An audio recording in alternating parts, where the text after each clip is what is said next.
522, do you read? High above Athens, Greece, fighter jets track a 737 as it circles the city. 522, do you read? Over. There's no answer from the passenger plane, but there is someone at the controls. More than 100 people are on board. Everybody's mind was going to a hijack or terrorist. There is one person moving in the cockpit. Repeat, there is. What happened to the crew and passengers? 522, do you read? Over. And who is flying the plane? Helios 522, do you read? Over.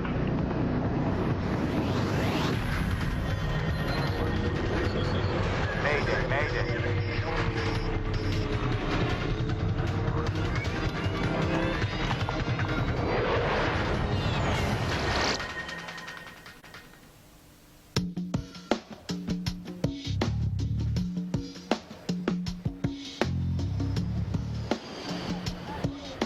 Early morning, August the 14th, 2005.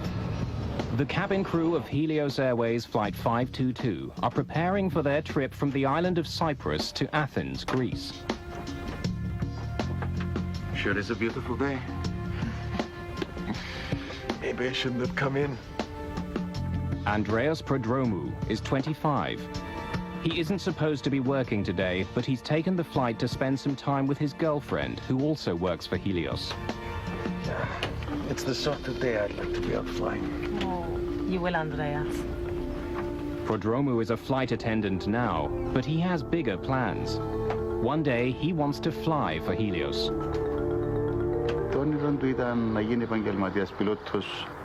His dream was to become a professional pilot. Personally, I wanted him to stay in the family business.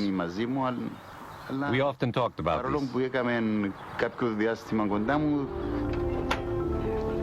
We've got company. Stay warm at the back.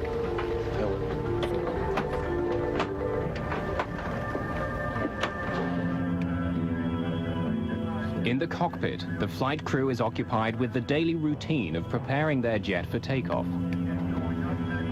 Right today. Captain Hans Merten is an East German, a contract pilot hired by Helios for the busy holiday season. Are you almost through? Pardon? You almost done. Nearly. Body over. His co-pilot is from Cyprus. Pambos Charalambous has been working exclusively for Helios for the last 5 years. Before beginning any flight, crews are required to perform dozens of checks on various pieces of onboard equipment. It's a routine but necessary procedure. Doors closed. Sorry, could you store trays with your seat back? Helios is a charter airline with low-cost fares to Greece. It's a summer weekend and the plane is filled with families. In all, there are 115 passengers on the morning flight. If you need any more help, let me know. We're just about to take off. They are low fare, no frills. They don't even serve you refreshments during small sorts of flights. But they offer another possibility for the budget-minded traveler. Paros Dimitriou and Maria Rikou are traveling to the Greek island of Patros. They've just got engaged. They booked this holiday a month or more than a month ago. It was like a honeymoon for them. Flight attendants, please take your seats. Prepare to take off.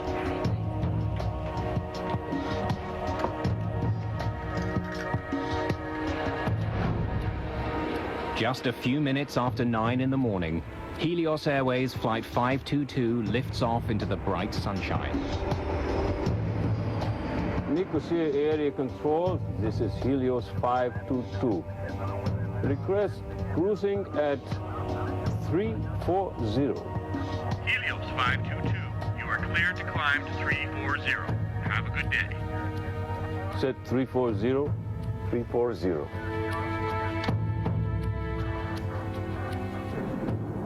Minutes into the flight, the plane is still climbing towards its cruising altitude. Suddenly, an alarm blares in the cockpit. What is it? The takeoff config warning? The flight crew is confused. The takeoff configuration alarm normally only sounds on the ground. It tells pilots their jet isn't ready for takeoff. The crew doesn't know why it's sounding now. Uncertain what the problem is, the captain radios the Helios Operations Center at Larnaca Airport back in Cyprus. Operations, this is Flight 522, over. Flight 522, what can I do for you? We have a takeoff config warning on. Pardon? Our takeoff config warning is on. I'm sure it's nothing. I'll let you know when we level off. With the first alarm still beeping in the cockpit, things become even more confusing. Their master caution alarm goes off. It could indicate that some systems on board are overheating. We now have a master caution. I'll get you an engineer. 522, just a minute.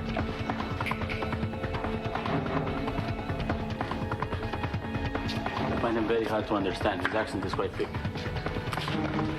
Flight 522, what can I do for you?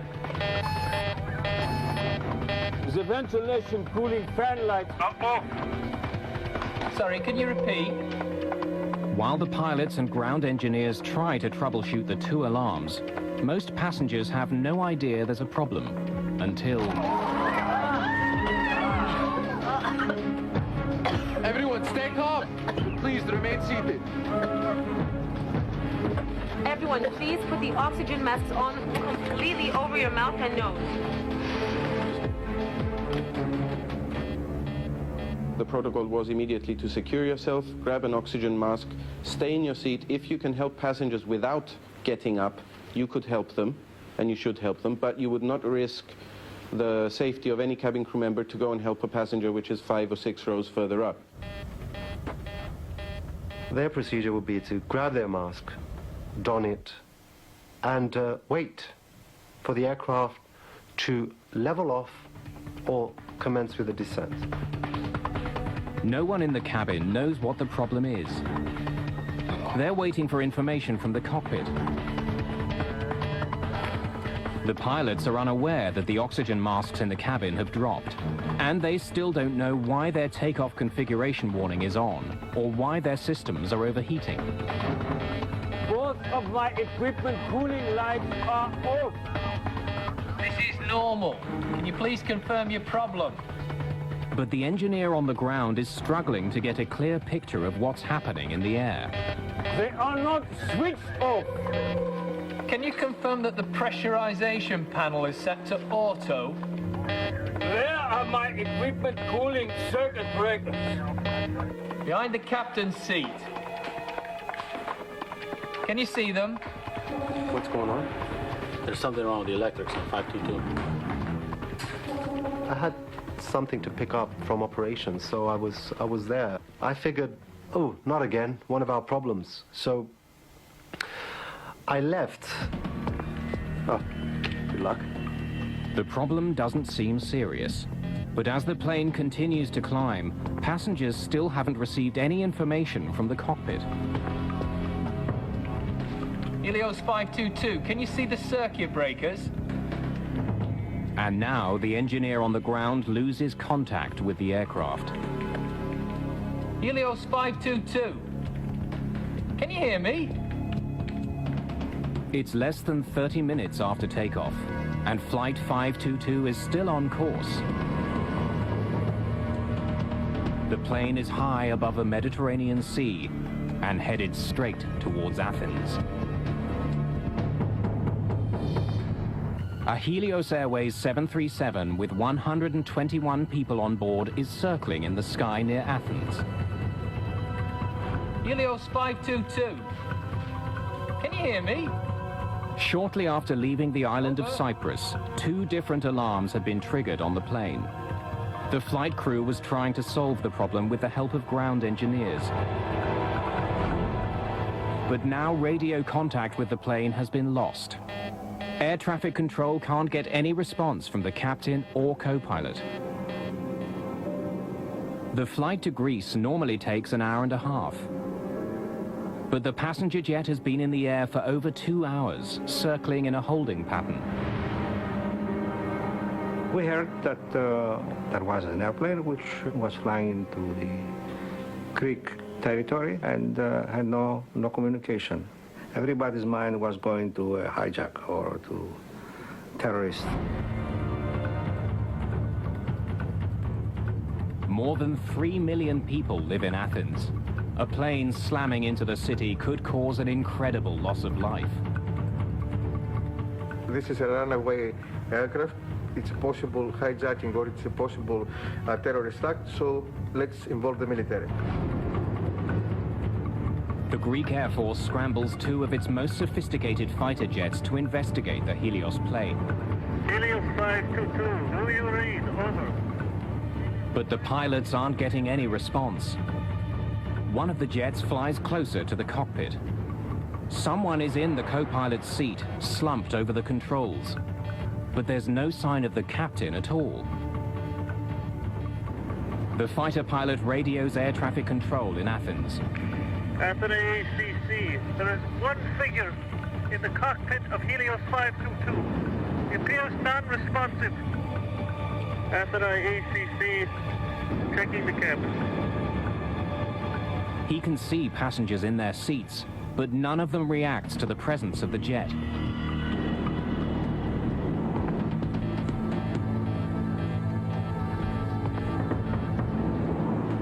Then the pilot sees someone moving in the cockpit. Athens control, there is one person moving in the cockpit of Helios 522. Repeat, there is one person inside the cockpit. Helios 522, do you read? Over. Helios 522, over.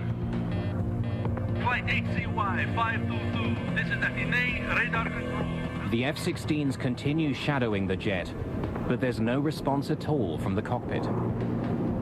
One of them was actually in a shooting position behind the 737. The other one was nearby the cockpit and he was trying to communicate visually with the person in the cockpit. Suddenly, the 737 turns left and begins to quickly descend. Athens ACC, Helios 522 turning sharply, following down. From more than 10,000 meters, the plane drops towards the ground. There is no structural failure, there is no fire, there is no problem, obvious problem from the external view with the plane. Helios 522, over, do you read? Helios 522, do you read? Over. Then, 2,100 meters above the ground, the person in the captain's seat acknowledges the fighter jet for the very first time. But no words are exchanged. Neither the fighter pilot nor local air traffic control can make radio contact with the jet. Just after 12 o'clock, almost 3 hours after it took off from the island of Cyprus, Helios Flight 522 slams into the ground.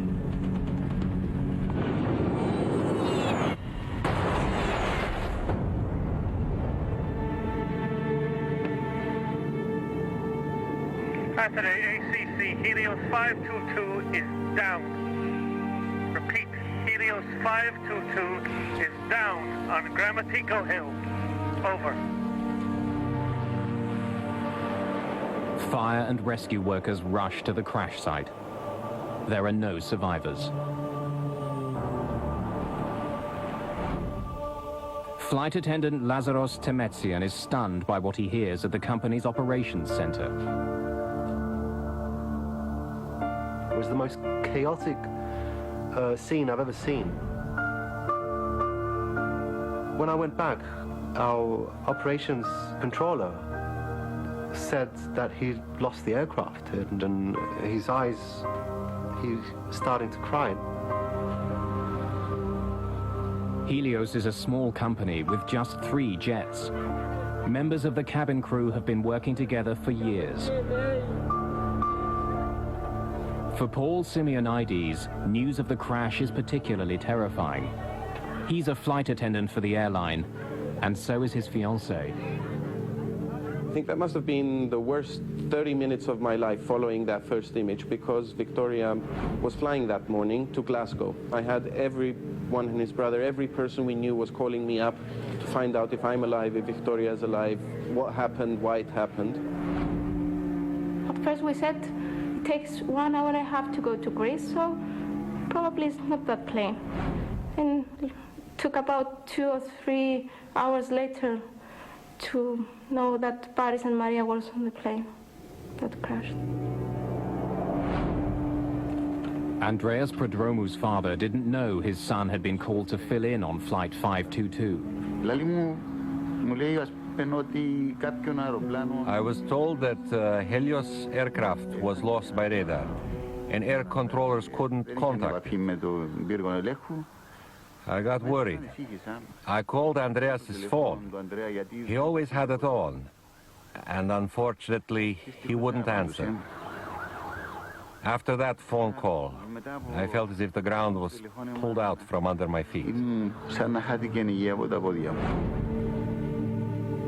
It's the worst air crash in the history of Greece. Most of the 121 victims are from Cyprus. The small island nation declares 3 days of mourning following the crash. It's an eerie disaster. For over an hour, air traffic controllers watched the passenger jet fly in radio silence closer and closer to Athens, with no idea what was happening inside the jet. Now, piece by piece, investigators are trying to find out. So we climbed over the hill, and there we were, facing this situation, which was beyond any description. I saw a great area in front of me, which was burning. It was black. Burning, people spread, pieces of the airplane. It is a truly nightmarish sight. I hope that I never experience it again. It was terrible, just terrible. Investigators immediately start looking for the cause of the crash. In the early days, their efforts take a frustrating turn. They recover the box containing the cockpit voice recorder, but the recorder itself has been thrown clear. It was difficult for us because we first found the case of the CVR very badly damaged, and we could not find the machine itself. Investigators need to know what happened to the pilots. Without the cockpit voice recorder, they have little to go on. So keep looking. Let's hope we can find it.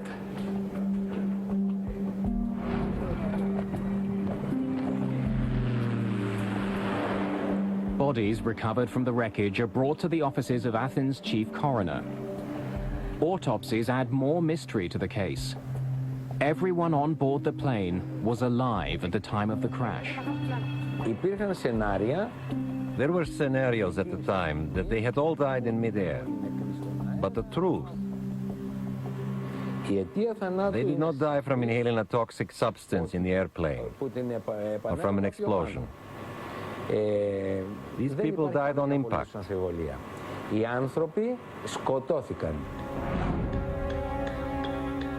But if the passengers were alive the entire flight, why didn't the pilot of the fighter jet see any activity inside the cabin? And who was at the controls as the jet circled over Athens? When investigators find tissue samples in the remains of the cockpit, they make a stunning discovery. The person at the controls of the plane when it crashed was flight attendant Andreas Prodromu, a last-minute addition to the cabin crew. But why was he in the cockpit? Was he trying to save the plane? Or did he deliberately fly it into the ground? Several days after finding the outer case of the cockpit voice recorder, investigators find the recording itself. When Chief Investigator Tsoulakis listens to the final moments of the flight, it answers a vital question. Mayday. This was no terrorist act. Flight 522. Prodromou was calling for help. Mayday. Tsoulakis hears 5 separate maydays on the tape, even though none of them were heard by the air traffic controllers. From the first moment that they saw someone in the cockpit, believe me, I was certain it was Andreas. He wasn't a coward. He knew something about planes, and he had the capacity to do something.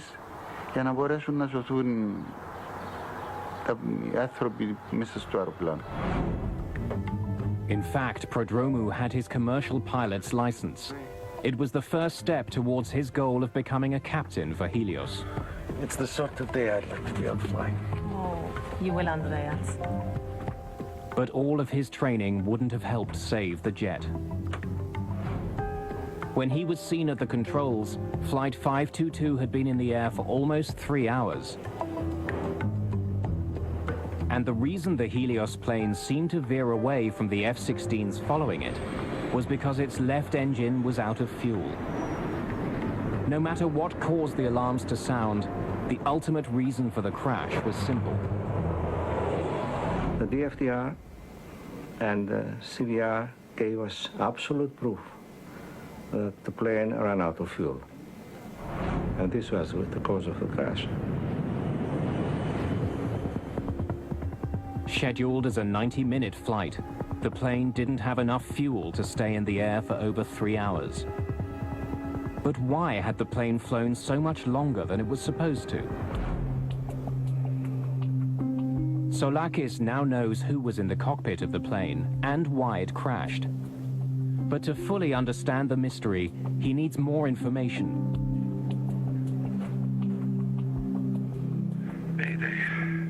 His investigators uncover a suspicious history of maintenance issues with the Helios jet.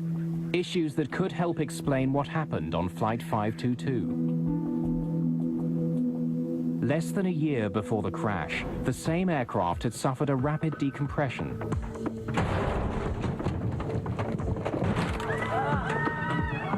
Lazaros Temetsian worked on that flight. I was in the back of the aircraft at the time. There was a loud metallic bang, or clanging sound, and the oxygen masks dropped in the cabin. Every step I was taking was difficult. It was hard to move, hard to breathe. In fact, I was starting to pant. I was panting for air.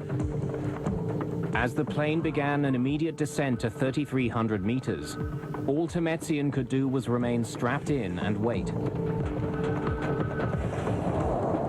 Once the plane reached a safe altitude, Temetsian inspected the rear door and was shocked by what he found. I noticed that the aft service door was not fully locked. The hinges on the top and the bottom of the door were kind of displaced. I could pass my hand right through. There were no injuries, and the plane made an emergency landing, and the door was inspected. But this wasn't the only problem crews had with this plane. We would record faults in the cabin logbook constantly, and nothing would be done to rectify even these small little problems in the cabin. Engineers would take months to rectify even the slightest problem in the cabin. There were more recent problems as well. A Helios ground engineer tells Tsoulakis that on the very day of Flight 522, the 737 had another problem with its back door. When we checked the flight log for the trip, we saw that we'd have to do some unscheduled maintenance. The plane had arrived in Cyprus just after midnight on August the 14th. The cabin crew had heard loud banging noises and saw ice on the rear service door during the flight. It was scheduled to take off again just hours later. Soon after it landed, engineers began checking the problem. To make sure there's nothing wrong with the seal on the door, the engineers run a pressurization test. During normal flight, a plane's engines force air into the cabin. To ensure oxygen circulates during the trip, small valves in the rear allow some of it to leak out. A pressurized airplane essentially is sort of like a pressurized can. When we pressurize the airplane so that the people inside can survive the environment that the airplane likes to operate in. Switching digital pressure control unit from auto to manual. Without the jet's engines running, the engineer uses the plane's auxiliary power unit to force air into the aircraft, and the cabin is pressurized for several minutes. It's like looking for a leak in a tire. In this case, what you're having to do is pressurize the aircraft, use a barometer essentially to monitor the pressure inside, and look for leaks that way. But there's no indication any air is escaping through the back door. In this case, they felt that it was all right, and they completed the test. The entire jet seems to be in good working order. After performing a series of additional routine maintenance procedures, the engineers signed off on their technical log. Investigators are faced with a dead end. Explain again how you tested the pressure. An explosive decompression could have explained the tragic events of Flight 522. If the oxygen had been suddenly sucked out of the jet, everyone on board could have been overcome. But not only did engineers check the problem, when the F-16s approached the plane near Athens, no damage was seen. There was no indication that the fuselage was punctured. Investigators are still struggling to solve the mystery. What had overcome the passengers and crew of Helios Flight 522? And why was one flight attendant apparently unaffected? The discovery of one small switch holds the key to the entire crash.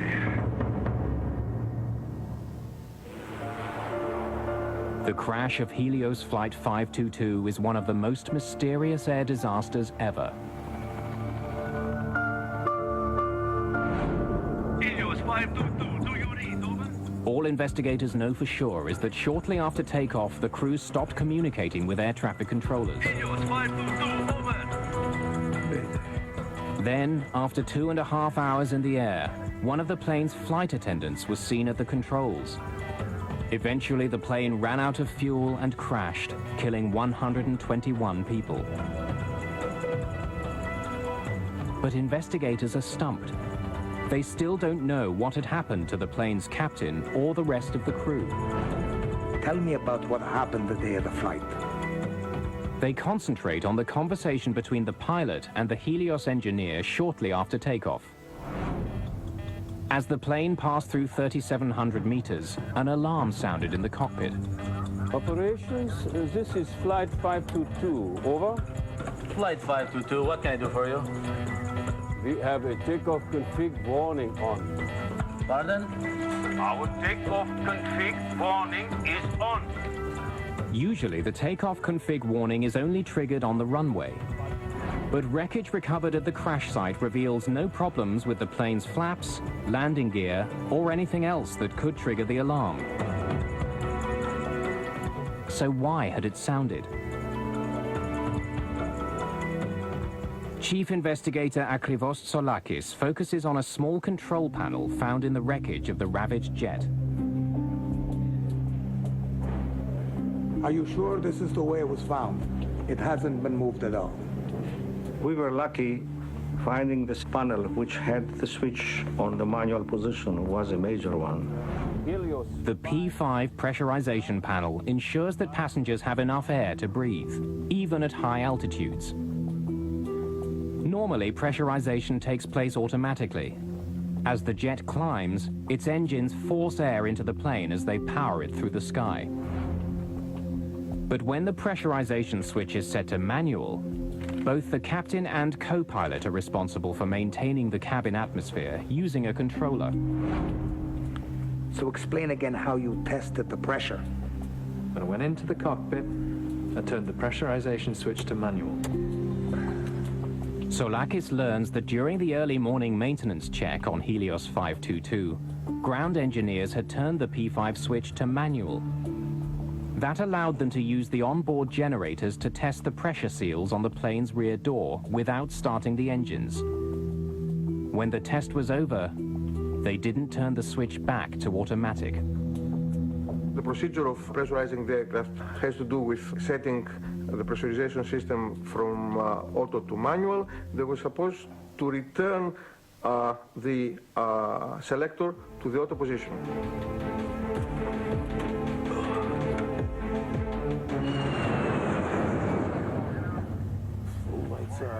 Several hours later, when the flight crew entered the cockpit, the pressurization switch was still set to manual. The air switches bright today. Are you almost through? Pardon? But neither the pilot nor co-pilot saw it. As a result, after takeoff, the cabin would not pressurize automatically. And the higher Flight 522 climbed, the thinner the atmosphere became. Not turning the switch back to automatic was a deadly hidden danger.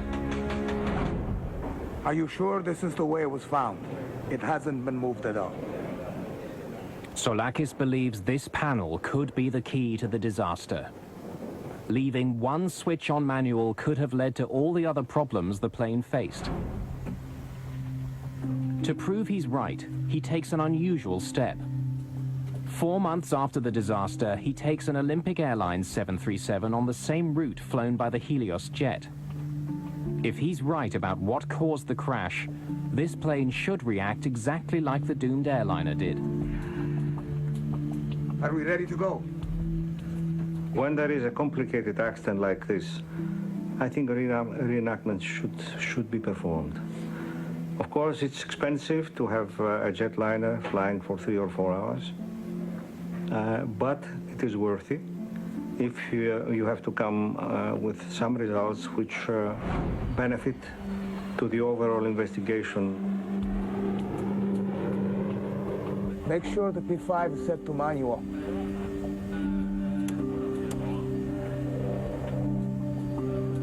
It's hard to see.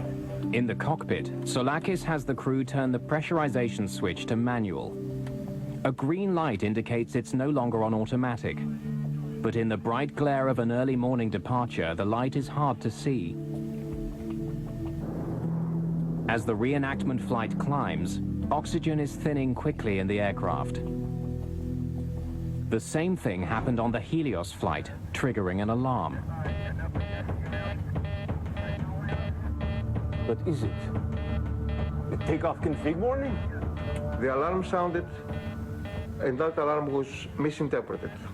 Most of flight crew, they will never face an alarm with no pressurization in all their flight career because it's a rare event. Soulakis confirms that the alarm went off because of the dangerously low air pressure in the aircraft. But he also discovers that the sound itself is identical to the takeoff config warning. We have a takeoff config warning on. But even if the flight crew did misinterpret the first alarm, they still had another chance to determine what the real problem was. At almost 5,000 meters, the plane's master caution light flashed on and stayed on for almost a minute. We now have a master caution. But once again, the pilots misinterpreted the cause of the alarm. The master caution light can indicate that the plane's systems are overheating. But it can also tell pilots the oxygen masks are down.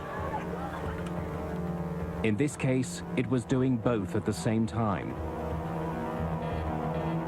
But since the crew didn't think they were having pressurization problems, they focused on the plane's cooling systems. The alarm about the non-cooling was a side effect of non-pressurization. Actually, it was not really that there was a high temperature inside the avionics bay, but it was the sensors that they were supposed to measure the temperature and the pressure in that area sensed that something was wrong. On the recreation flight, investigators monitor instruments recording the same events occurring on board their aircraft. At the same time, they also begin to feel the effects of the lack of oxygen. The first feelings you'd start to have were your ears would pop and you'd start feeling pressure in your sinuses. As you climb higher, you begin to feel almost giddy. It's almost like having a couple of drinks of alcohol. The dwindling oxygen levels could also help explain some of the crew's bizarre behavior. When the ground engineer asked about pressurization, Can you confirm that the pressurization panel is set to auto? Captain Merton ignores the question and responds with one of his own. Where are my equipment cooling circuit breakers? You really don't notice it at first. It's amazing how subtle it can be in the early phases. They'd start feeling dizzy. They begin to lose the ability to think coherently. In a way, it traps you into the situation. You can't react to anything. Eventually, you're going to lose consciousness. Soulakis believes that the captain may have been checking on the circuit breakers behind his seat when he and the co-pilot finally ran out of air. And unlike in the cabin, the oxygen masks in the cockpit do not automatically deploy if the atmosphere begins to thin. Helios 522. Can you hear me? On the other side of the locked cockpit door, no one in the cabin would have known that the plane was now flying itself. Nor would they have realized that a limitation of the passenger oxygen system had sealed the fate of everyone in the cabin. Passenger masks are supplied by a chemical generator above their seats. But the generators only produce enough oxygen to last about 12 minutes. Well, the problem with the passenger masks is, for one thing, they're not designed to keep you oxygenated at a high altitude. What they're designed to do is give you enough oxygen so that you can survive until the pilots get the airplane down to a low altitude. In almost every event where we've had a decompression, that's been perfectly adequate. For those who did put their masks on, they would have remained conscious for several minutes until their oxygen ran out. Then they too would have passed out. Once you get up to 34,000 feet, you're talking useful consciousness of 30 to 60 seconds.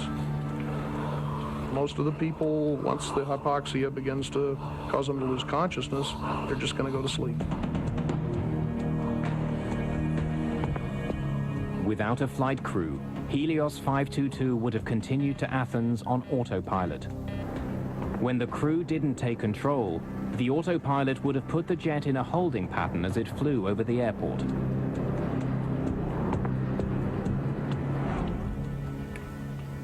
Exactly the same thing will happen on the reconstruction flight if cabin pressure isn't restored. Soulakis asks the co-pilot to reset the P5 panel to auto before the jet continues to climb to its cruising altitude of just over 10,000 meters. Then, as it approaches Athens, Soulakis also has an F-16 shadow the jet, performing the recreation. He wants to confirm that it was Andreas Prodromou at the controls of Flight 522 when it went down. We dressed one of our guys with the uniform of the steward. He came in, he sat on the captain's chair, and the F-16 was looking at him. He was confirming that it was exactly what he saw on the accident plane. The reconstruction also answers another question about the tragic fate of Helios Flight 522. The cockpit voice recorder picked up several strange noises. They're heard just before Prodromou enters the cockpit. Soulakis confirms that these sounds were made by Prodromou using the electronic keypad to unlock the cockpit door. We confirmed all those items and during the enactment flight, and it was very, very useful. It filled a lot of gaps we had. Okay, take it down. For Chief Investigator Soulakis, the reenactment flight has been convincing. There was no dramatic cabin failure. Instead, a series of small mistakes and misunderstandings had led to the worst air disaster in Greek history.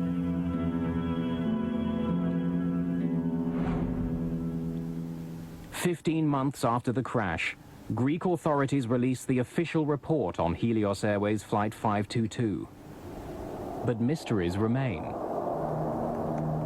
What was happening in the cabin while the doomed airplane flew towards Athens? And why was Andreas Prodromou the only one conscious at the very end? The crash of Helios Flight 522 was the worst disaster in the history of Greek aviation. Like many crashes, it was a fatal combination of mechanical problems and human error. The final accident report details a tragic series of oversights and false assumptions made by the flight crew. Problems that could have been easily prevented turned deadly for all 121 people on board. Where are my equipment cooling circuit breakers? Behind the captain's seat. Can you see them?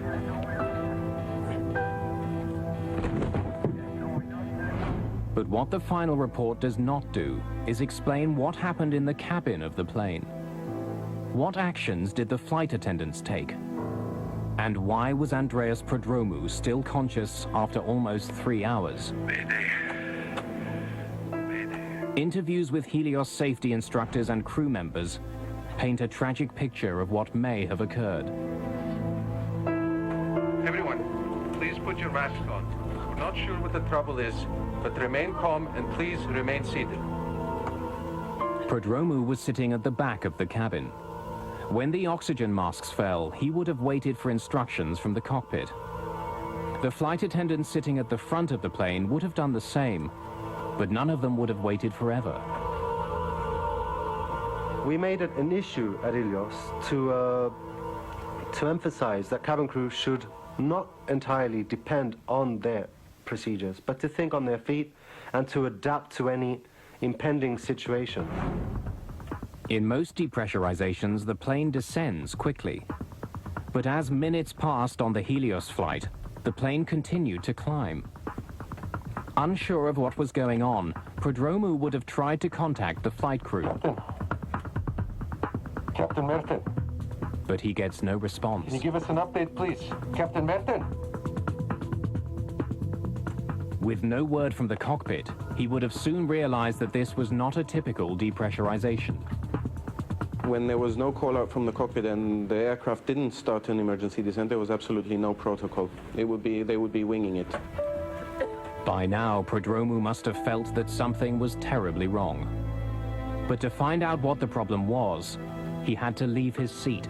The oxygen available on the 737 is, of course, the dropout oxygen. 10% of those masks are available for the crew in case of a depressurization incident. There are extra masks per every seat row. Taking advantage of the extra passenger masks, he could have made his way to the front of the plane, a process cabin crew called monkey swinging. But if more than 12 minutes had passed, his girlfriend and the other flight attendant may have still been in their seats, and like the passengers, overcome by hypoxia. But Prodromou was a scuba diver and a former soldier in the Cypriot Special Forces. His training may have helped him to stay alert a little longer. Andreas was not a coward. He was a brave person. Fearless, brave and very calm. But to survive after the passenger oxygen system stopped working, he needed another solution. The 737 had 4 portable oxygen bottles. Each one could last more than an hour. All 4 bottles were found at the crash site. 3 of them appeared to have been used. While the F-16 pilot saw Prodromou in the cockpit just before the crash, it may not have been the first time he had gone in. As he did at the end of the flight, he could have used the security code to unlock the door earlier.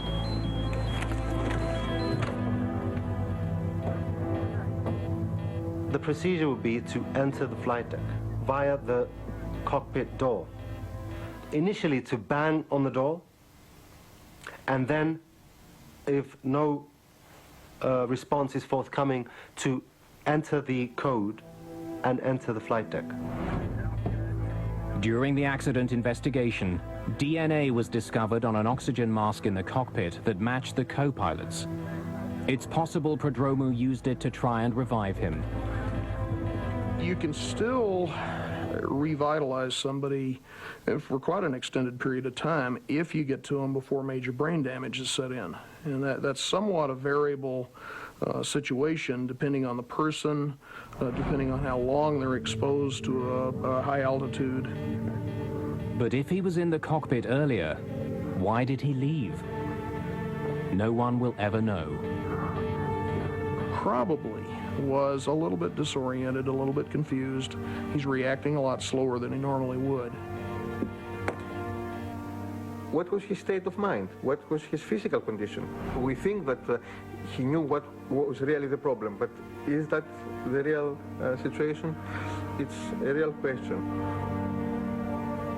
After 3 hours in the air, everyone who didn't have bottled oxygen would have been unconscious. As it approached Athens, Flight 522 was now a ghost plane.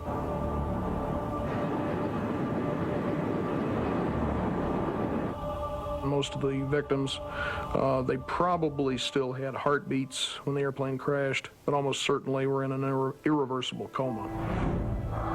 Hypoxia is no more painful than falling asleep.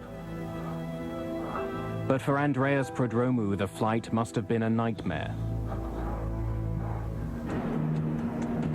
As the F-16s roared to meet the jet, and with his oxygen running out, he must have known that he too was almost out of time. Yet to the very end, he didn't give up. Prodromou made one last attempt to save the plane. When he returns to the cockpit, the young flight attendant who dreamed of becoming a pilot calls for help. But no one can hear him, probably because the radio was still tuned to Larnaca, the airport on Cyprus where the flight had taken off. Fighting hypoxia and struggling to control an airplane larger than any he had ever flown, Prodromou was in an impossible situation. Even if he could have landed the plane, it was now too late. Flight 522 was out of time and fuel.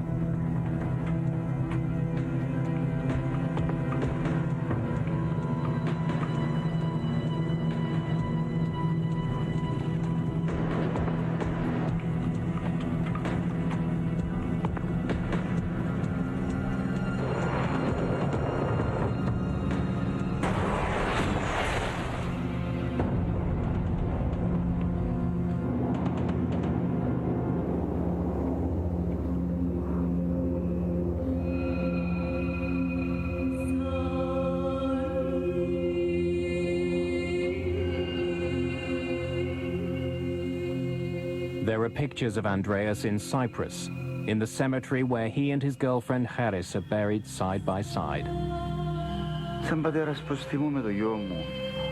As his father, my son is in front of me. Wherever I go, he's always there.